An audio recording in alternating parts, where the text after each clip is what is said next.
मटिहानी में मेरा किसी से मुकाबला नहीं है। मटिहानी में मैं मुकाबला मुद्दों से कर रहा हूं।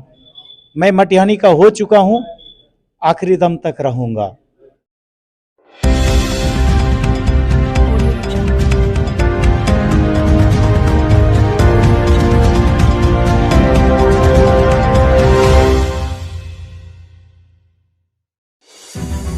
लंबे सफर में नंबर 1 वही जो कभी ना रुके। कठिन से कठिन चढ़ाई पर नंबर 1 वही जो कभी ना झुके। हर भार उठाने में नंबर 1 वही जिसकी मजबूती उसकी पहचान है।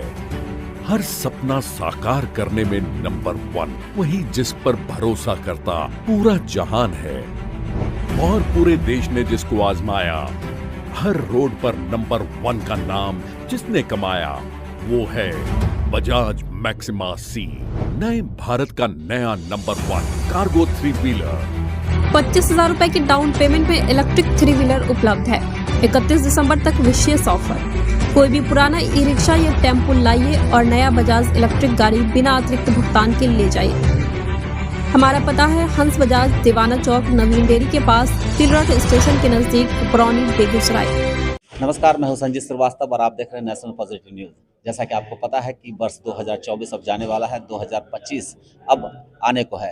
इस 2025 में उम्मीद रख रहे हैं कि बेगूसराय के, खासकर बेगूसराय के परिप्रेक्ष्य में बात करें तो कुछ विकास के कार्य होंगे, कुछ बेहतर हर क्षेत्र में विकास होगा। लेकिन आपको मैं बता दूं कि एक राजनीति के क्षेत्र में भी एक नया आपको चेहरा, नया आयाम देखने को मिलेंगे। उसको लेकर मैं अभी हमारे साथ हैं विंग कमांडर रंजीत कुमार जी, मैं उनसे बात करता हूं। रंजीत जी, पहले तो ये जानना चाहेंगे कि 2025 में बेगूसराय के खासकर परिप्रेक्ष्य में देखा जाए तो राजनीति के क्षेत्र में क्या आप उम्मीद कर रहे हैं कि ये क्या होने वाला है? देखिए सर, बेगूसराय वैसे भी एक वाइब्रेंट जगह है। ये राजनीतिक रूप से, सामाजिक रूप से और विचारधारा के रूप में देखा जाए तो बेगूसराय के जो लोग हैं बहुत ही बड़े परिपक्व और बुद्धिजीवी होते हैं।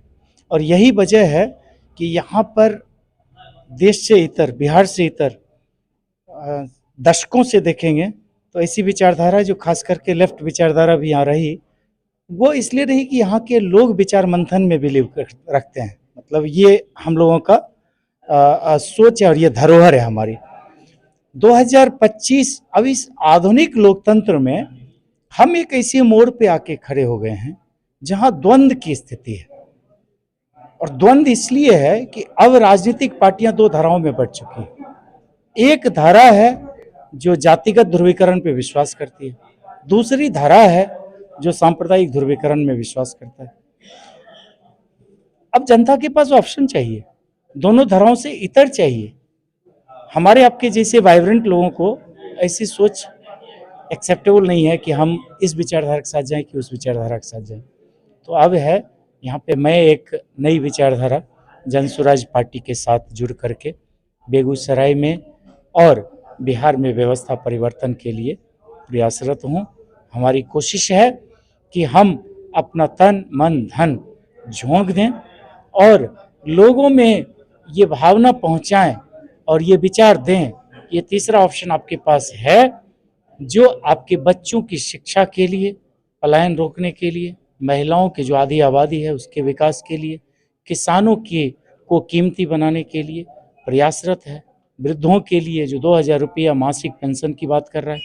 तो इसलिए हमको लगता है कि 2025 में बेगूसराय की जनता क्रांतिकारी रूप से पूरे बिहार में उदाहरण पेश करने जा रही है। लेकिन जिस दो विचारधारा की आपने बात कही, वो दोनों विचारधारा की जड़ें इतनी मजबूत है, तो आपको कैसा लग रहा है कि आप जाते साथ उन विचारधाराओं को बदलेंगे और लोग आपके प्रति आकर्षित होंगे? क्या क्या प्लान है? देखिए, मैं जिस बात कर रहा हूँ, मैं चुनाव जीतने या हारने की बात नहीं कर रहा हूँ। मैं बोल रहा हूँ कि हम एक जो ये वाइब्रेंट प्लेस है, विचारधारा है, यहाँ की लोगों की परिपक्वता है, वो यहाँ इतनी जमीन तक जुड़ी हुई है कि हम लोग एक क्रांतिकारी रूप से ऐसा मैसेज देने का प्रयास कर रहे हैं। हो सकता है वो चुनाव में परिणाम में भी कन्वर्ट हो जाए, लेकिन वो नहीं भी होता है कन्वर्ट तो हम हतोत्साहित होने वाले नहीं। हम लोग बिहार की व्यवस्था परिवर्तन में बेगूसराय को प्रथम स्थान पे देखना चाह रहे हैं। ये हमारा कहने का मकसद है। तो सर अभी आप तत्काल आप क्या मान रहे हैं, कितने वर्षों में जो भी बेगूसराय में विकास हुआ, अब क्या विकास होना है, क्या चाह रहे हैं कि बेगूसराय कहाँ पीछे रह गया, किन मुद्दों को लेकर आप खासकर बेगूसराय के परिप्रेक्ष्य में आगे बढ़ेंगे? देखिए, बेगूसराय जैसे जगह में जहाँ पे आईओसी भी है, पहले फर्टिलाइजर एफसीआई था, अभी सेंट्रल गवर्नमेंट का ये है, थर्मल पावर स्टेशन जो एनटीपीसी बन चुका है, अनेकों 100 से अधिक तो खाली देवना में उद्योग धंधे हैं। यहाँ के लोग इतने शिक्षित हैं, पढ़े लिखे। ऐसी जगहों पे इस आधुनिक भारत में जब भारत की सरकार चांद पे लैंडिंग कराती है, तब उसकी लाइव लैंडिंग हम यहाँ पे देख रहे होते हैं अपनी आँखों से। ऐसे समय में बेगूसराय बाढ़ से ग्रसित रहता है। मैं सोचता हूँ ये बहुत बड़ी हमारी कमी है।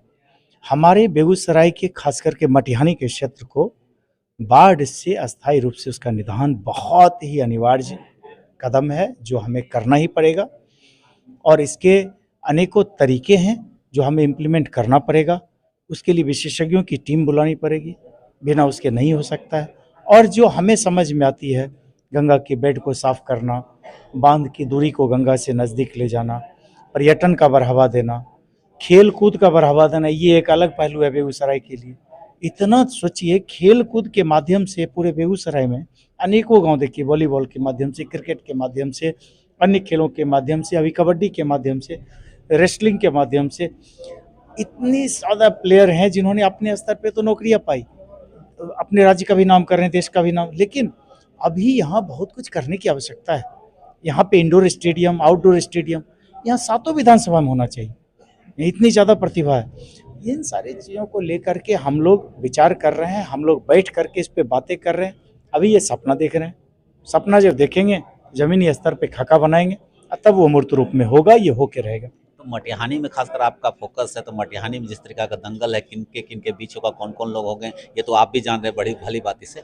तो उसको लेकर एक क्या बढ़िया क्या प्लान है कि आपको लगता है कि मटिहानी की जनता एकाएक कैसे हुआ, क्योंकि वाम दल जो लेफ्टिस्ट हैं वहाँ वो भी पूरी तरह जड़ तक हैं, तो ऐसे में कैसे आपको लग रहा है कि क्या होगा? देखिए, हम लोग किसी दल वगैरह की बात नहीं करते, हम सिर्फ 2 धारा की बात कर रहे हैं। एक धारा, जी बिल्कुल, 2 धारा जो एग्जिस्ट कर रही है। एक धारा जो गठबंधन है, जो जातिगत ध्रुवीकरण पे विश्वास रखती है, और दूसरा धारा है वो भी गठबंधन है जो धार्मिक ध्रुवीकरण में विश्वास रखती है। हम उससे अलग हैं, हम तीसरी कैटेगरी के लोग हैं जो ना इधर के ध्रुवीकरण में विश्वास रखते हैं, उधर में रखते हैं। मटिहानी में मेरा किसी से मुकाबला नहीं है। मटिहानी में मैं मुकाबला मुद्दों से कर रहा हूँ, मटिहानी के मुद्दों से कर रहा हूँ। चुनाव आता रहेगा, जाता रहेगा, लोग आते रहेंगे, जाते रहेंगे, जीतते रहेंगे, हारते रहेंगे, मायने नहीं रखता है। मैं मटिहानी का हो चुका हूँ, आखिरी दम तक रहूँगा। और जब ये भाव है तो काम तो होगा ही, किसी न किसी जरूर होगा।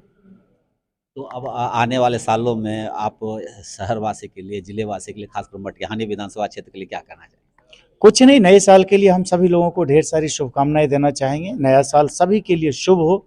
ईश्वर किसी भी रूप में किसी के ज़िंदगी में दुख का दिन ना दिखाएं। सब खुशहाल रहें, बच्चे पढ़ें, करियर बनाएं, लोगों की ज़िंदगी अच्छी रहे, स्वस्थ रहें। हमारे बुजुर्ग जो हैं, महिला पुरुष सभी स्वस्थ रहें, हमें आशीर्वाद देते रहें। और एक जब सुखी संपन्न माहौल रहेगा, खुशहाल माहौल रहेगा, तो हम लोग को जीने में मज़ा आएगा। धन्यवाद। ये थे विंग कमांडर रंजीत कुमार। जैसा कि आप इन्होंने भी बताया कि मटिहानी विधानसभा में आने वाले दिनों में आपको एक नया चेहरा देखने को मिलेगा, जिससे मटिहानी विधानसभा की राजनीति में एक भूचाल आने की उम्मीद है, नई करवट ले सकती है। 2 विचारधाराओं के बीच एक नई विचारधारा को भी ये लेकर आ रहे हैं। अब देखना है कि ये कितने सक्सेस होते हैं। हमारी तरफ से भी इनको शुभकामना है कि बेगूसराय के बेहतर भविष्य के लिए इनको भी बेहतर शुभकामना। धन्यवाद।